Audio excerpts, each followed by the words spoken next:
Hello, this is Joe Simhart with another installment of Cults in the Occulture. The topic for today's talk will be shamanism.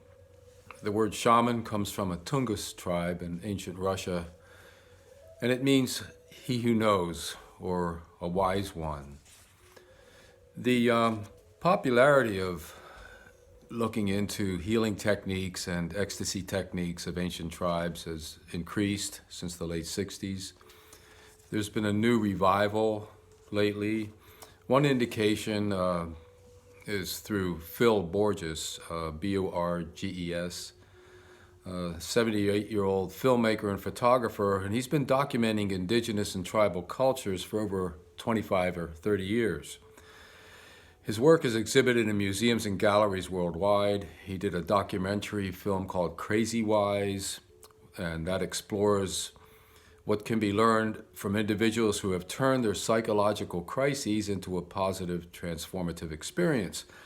But he looks further into this in a TED Talk he did called Psychosis Spiritual Awakening, and promotes this approach to healing using what can be called shamanic techniques. There have been, for the past 5 years, 3,500,000 hits or views of this particular talk. I addressed this issue of shamanism and its popularity and some of the problems with it in a 2017 article I did for ICSA Today. And it was called, by the way, that's a painting of mine on the front of a porcupine and a chick.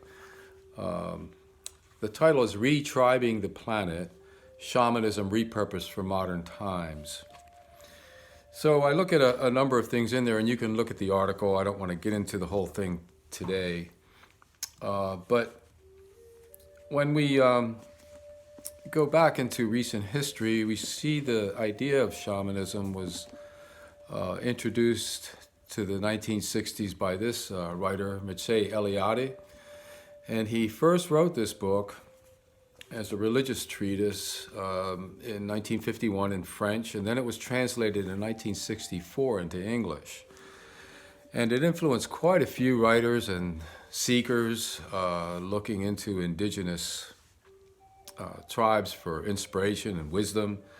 One of those writers was, of course, Carlos Castaneda, who came out with this second book called A Separate Reality, about his adventures with this Yaqui Indian sorcerer or shaman, Don Juan. And as it turns out, Don Juan never existed. Castaneda was quite a clever hoaxer. He used material from earlier books, including David Neal's Magic and Mystery in Tibet, which was published, about 100 years ago, I think, and borrowed from Eliade and Theosophy, and he concocted some very imaginative things to create his popular sorcerer. Excuse me, my dog here.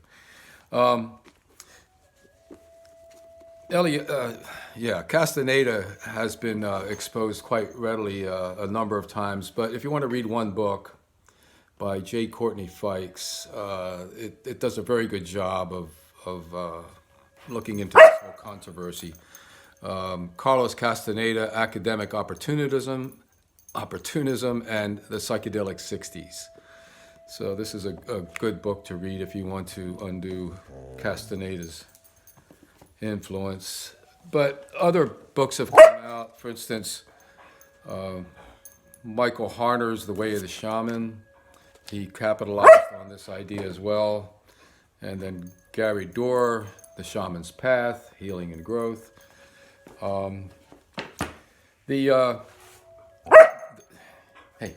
The warnings that are out there include those by I. M. Lewis in Ecstatic Religion, A Study of Shamanism and Spirit Possession. And he states that when you go to these workshops and you go to someone that's somewhat unscrupulous and trying to promote himself rather than promote well-being, that if you have an ecstatic experience of any kind, through drumming, fasting, or drugs, or ayahuasca, or whatever, The tendency for people that are out of their minds or ecstatic is to bond with the particular social environment they're in, whether it's a Christian church, receiving the Holy Spirit during a emotional session, or a reproduction of some kind of a shamanic event in a workshop. Other criticisms come from this Patrick McNamara's Spirit Possession and Exorcism, a 2-volume study on this whole issue, and he looks into shamanism. It's called History, Psychology, and Neurobiology. And in this particular first volume, he talks about ecstatic groups. And he says it was probably clear to the shamans of the Upper Paleolithic that spirit possession techniques could harm people that were not able to control them. That is why they required a novice to engage in years of apprenticeship to a shaman before one could practice or use spirit possession techniques to gain powers or to heal illnesses or to seek visions and the like. The dangerous power of spirit possession implied that the techniques could not and should not be used cavalierly or taught to just anyone. It was therefore necessary to pass the techniques along only to individuals capable of using them properly. This requirement necessitated creation for secret societies that guarded the secrets concerning techniques, herbs, medicinals, ascetic practices, formulas, chants, masks, dances, songs, and so on that could facilitate spirit possession. So that's one criticism of it. Years ago, when I lived in Santa Fe in New Mexico, I was researching this, and I did a sweat bath, for instance, with what's called a sweat, with a road person. And it was a mix of people there. They were mostly Anglos, and they had a nighttime traditional sweat to work out issues and contact the ancestors and whatever you wanted to do during the sweat. I met a person who was part Indian, John Freso, and he wrote this autobiographical book called Breath of the Invisible, The Way of the Pipe.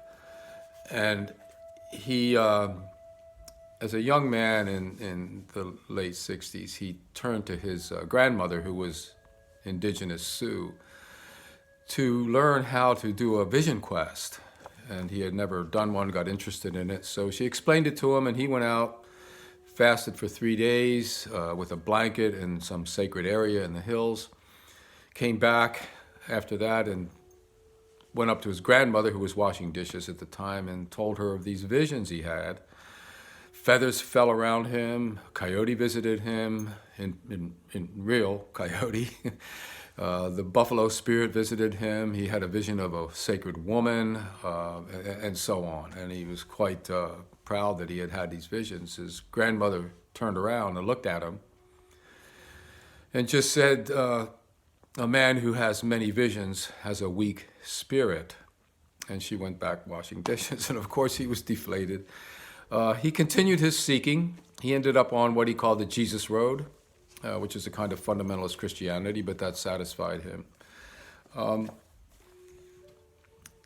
Also, shamanism has been looked at in terms of its influence on culture and how writers like Eliade and Castaneda have kind of bastardized the idea or expanded it beyond its scope.